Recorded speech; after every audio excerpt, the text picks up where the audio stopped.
Hola, ¿qué tal? Soy Oscar Daniel Ferín Beltrán del grupo 6M3 de la materia de electrónica digital y voy a presentar el tema de circuito diferenciador e integrador RC. Para conocer qué es un circuito diferenciador y un circuito integrador en el circuito RC, tenemos que conocer con qué lo vamos a alimentar. En este caso lo vamos a alimentar con un pulso cuadrado y les voy a explicar las características del pulso para llegar al pulso cuadrado. El pulso tiene un periodo que es donde inicia el pulso y donde termina, donde iniciamos otra vez un nuevo pulso. El tiempo de subida es cuánto tiempo tarda de estar del inicio, que en este caso es un cero, al máximo, a la máxima amplitud del pulso. Ese tiempo es el tiempo de subida. Posteriormente, acabando ese tiempo, inicia el ancho de pulso, que el ancho es cuánto tiempo está el pulso en su máxima amplitud. Posteriormente de esto tenemos el tiempo de descenso, que es cuánto tiempo transcurre desde que está en el punto máximo de amplitud hasta el punto mínimo. Y tenemos el tiempo de transición fija, pero de voltaje cero, que sería cuánto tiempo el pulso está en nivel bajo. Todo esto nos da el periodo del pulso y nos da el ancho de transiciones del pulso. Entonces, para poder obtener un pulso cuadrado, el tiempo de subida debe ser muy pequeño, al igual que el tiempo de descenso. Y el tiempo de transición fija, el alto y el bajo, tienen que tener el mismo ancho para que tengamos un pulso cuadrado, el cual necesitamos para alimentar los circuitos integrador y diferenciador RC.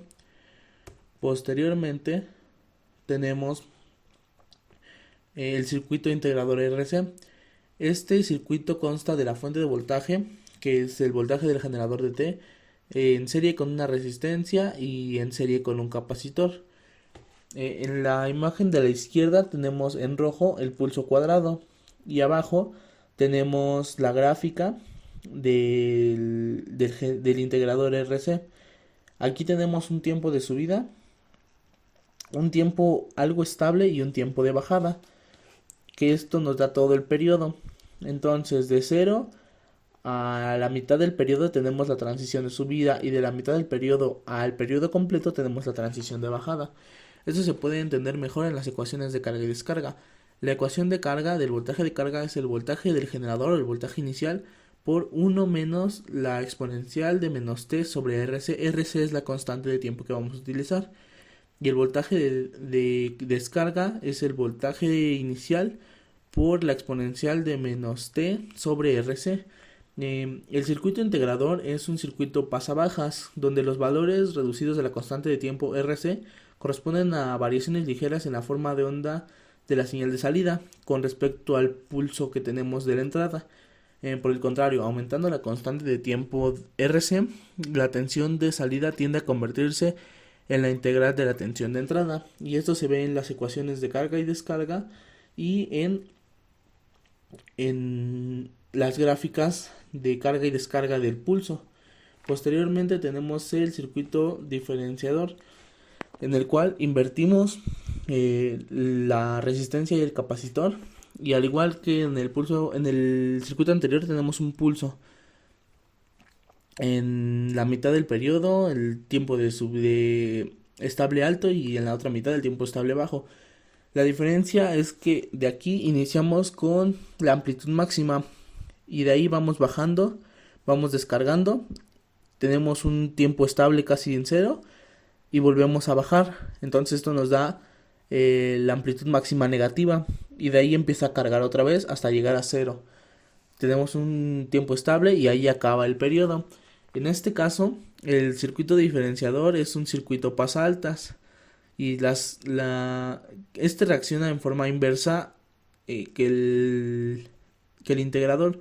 En los valores elevados de la constante RC, esos no alteran grandemente la forma de onda de la tensión de salida, mientras que los valores pequeños tienden a convertir el pulso en la derivada de la tensión de entrada. Las ecuaciones de carga, en este caso es el voltaje inicial por exponencial a la menos t sobre RC, y el voltaje de descarga es menos el voltaje inicial por la exponencial a la menos t sobre RC. En este caso tenemos una notable diferencia, ya que en el circuito integrador primero iniciamos con un valor de 0 y vamos cargando el capacitor y se va elevando el voltaje en la salida, y posteriormente cuando llega a la carga máxima inicia la descarga, y en el diferenciador es al contrario. Iniciamos con un valor máximo, la amplitud máxima, va descargando, llega a 0 y vuelve a bajar súbitamente hasta la amplitud máxima negativa, y de ahí vuelve a cargar y se vuelve a cargar otra vez hasta la amplitud máxima positiva.